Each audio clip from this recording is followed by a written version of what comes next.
Bonjour à tous, je m'appelle Concho Vianney, élève professeur de mathématiques à l'école normale supérieure de Yaoundé au Cameroun. Nous sommes là pour vous présenter un travail de didactique. C'est un article de Fondino. Cet article porte sur le rôle de l'épistémologie de l'enseignant dans les pratiques d'enseignement. Il s'agit là des conceptions ou des convictions personnelles ou non de l'enseignant et leur impact sur les pratiques d'apprentissage. Plusieurs points ont été abordés de manière plus ou moins succincte, à savoir les mathématiques des niveaux primaires et secondaires, les commentaires et des documents d'accompagnement. Il est important que l'enseignant ait des stratégies d'enseignement. Mais ces stratégies sont souvent plus ou moins motivées par des théories personnelles, ce qui influence les conceptions des apprenants. Cet article a été écrit par un collectif d'enseignants-chercheurs de l'Université de Bologne. Ils l'ont écrit à l'endroit des chercheurs, des enseignants, mais aussi, si vous voulez, à tout lecteur désirant d'élargir son champ de connaissances en didactique. Ceci dans le but de montrer à quel point l'épistémologie de l'enseignant génère un certain nombre de conceptions chez l'apprenant et qui ne facilite pas toujours les apprentissages d'une part, mais qui parfois deviennent la clé pour un apprentissage réussi d'autre part. Nous sommes donc là face à un article de réflexion, de recherche. Dans notre résumé, nous nous attarderons sur le concept d'épistémologie de l'enseignant, son influence sur les apprenants, les conséquences que tout cela génère, mais aussi les concepts de milieu, obstacles didactiques, obstacles épistémologiques et contraintes didactiques. Tout d'abord, nous entendons par épistémologie de l'enseignant l'ensemble des convictions, de connaissances et de savoirs scientifiques modélisés par l'enseignant et cherchant à les greffer chez les apprenants. On peut de ce fait faire un rapprochement entre épistémologie, conviction, conception, savoir et connaissance. Suivant cette logique, nous avons pu remarquer une distinction entre le savoir et la connaissance. Le savoir est un élément extérieur au sujet apprenant. Il est en général codifié dans des ouvrages, des encyclopédies, des dictionnaires, et il devient une connaissance lorsqu'on l'intériorise. En effet, lorsque nous sommes enseignants, nous détenons une connaissance qui est pour l'apprenant un savoir à acquérir. Après acquisition de ce dernier, il se transforme en connaissance suivant la propre conception de l'apprenant sur ce savoir. Il est donc important de cerner la différence qui existe entre l'épistémologie scolaire et l'épistémologie sociale. Mais nous ne nous attarderons pas sur ces détails, car cela ne fait pas l'objet de notre devoir. Par ailleurs, nous constatons que l'enseignant, parfois inconsciemment, est égaré dans ses pratiques d'enseignement. Ceci à cause de ces conceptions épistémologiques.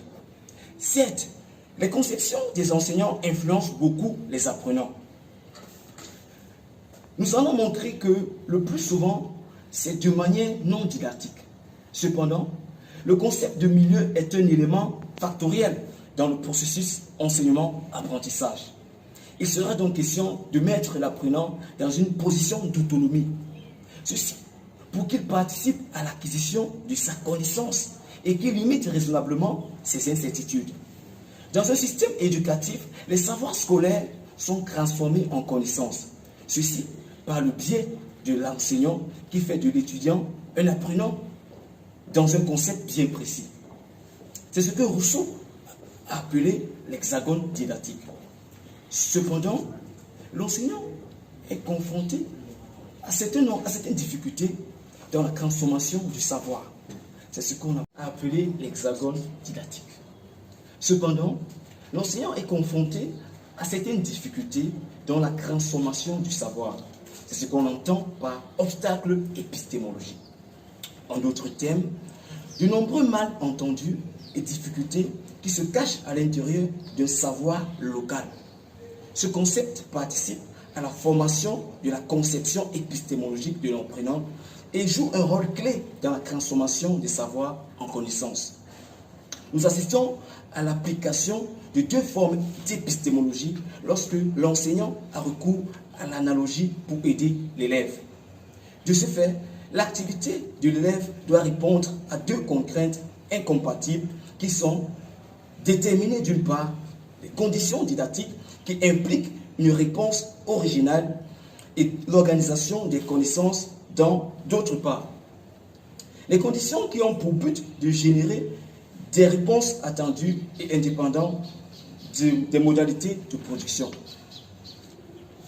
Notre analyse ne se limite pas seulement aux obstacles épistémologiques, elle s'étend aussi au contrat didactique. Le contrat didactique peut être défini comme étant un ensemble de règles qui régissent la relation didactique qui existe entre l'enseignant et l'apprenant. De par sa force et ses implications, il montre comment un système d'attente, de conviction et d'interprétation sur les mathématiques, influencé également par l'épistémologie de l'enseignant, ont des répercussions lourdes et inattendues et surprenantes sur l'apprentissage des mathématiques. Les problèmes que rencontrent les apprenants sont parfois liés aux convictions erronées des enseignants. Ces convictions influencent les pratiques de classe dans la mesure où l'enseignant développe une conviction, puis une méconception qui suscite chez l'apprenant une méconception, puis une conviction. C'est ainsi que l'erreur est transmise de l'enseignant à l'apprenant. Entre le travail de recherche qui n'est pas facile, il y a encore des zones d'ombre et des limites. Ce travail, bien entendu, n'est pas facile à lire. La lecture n'est pas autonome. Il est nécessaire de s'imprégner des autres tests, d'avoir certains prérequis pour aborder celui-ci. On peut citer entre autres Gaston Bachelard. Il est important de remarquer que la bibliographie n'est pas captivante, encore moins accessible. Les ambitions de l'auteur ne sont pas totalement remplies, car on n'arrive toujours pas à cerner, à partager dans le rôle de l'épistémologie de l'enseignant. Il y a cette grande ambiguïté, on n'arrive pas à se partager dans le rôle de l'épistémologie de l'enseignant dans les pratiques d'enseignement.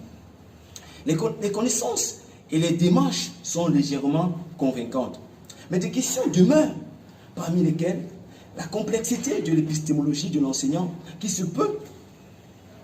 ne peut se réduire à une dimension purement cognitive ou épistémologique, mais qui remet en cause la complexité des processus d'enseignement-apprentissage, que l'enseignant doit savoir gérer. Il demeure donc le problème de la responsabilité de l'apprenant dans la réception que l'apprenant essaie d'acquérir un esprit scientifique qui lui permettrait de faire un tri. En somme, le futur enseignant doit bien se former. Il doit apprendre à transmettre et penser de nouvelles situations. Sans doute, l'enseignant est un maître et à lui seul revient l'autonomie de création des conditions didactiques, présumées adéquates. Mais, n'est-ce pas une boucle de mauvaise formation qui en est la cause? Ce travail a été présenté avec la collaboration des élèves professeurs de mathématiques, M. Contoviani, M. Yaboya Anissé Marius, Mme Gade Laetitia, M. Ndosseux, sous la supervision du Dr Sadia Judith, didacticienne des mathématiques en service au département des sciences de l'éducation à l'École normale supérieure de Yaoundé.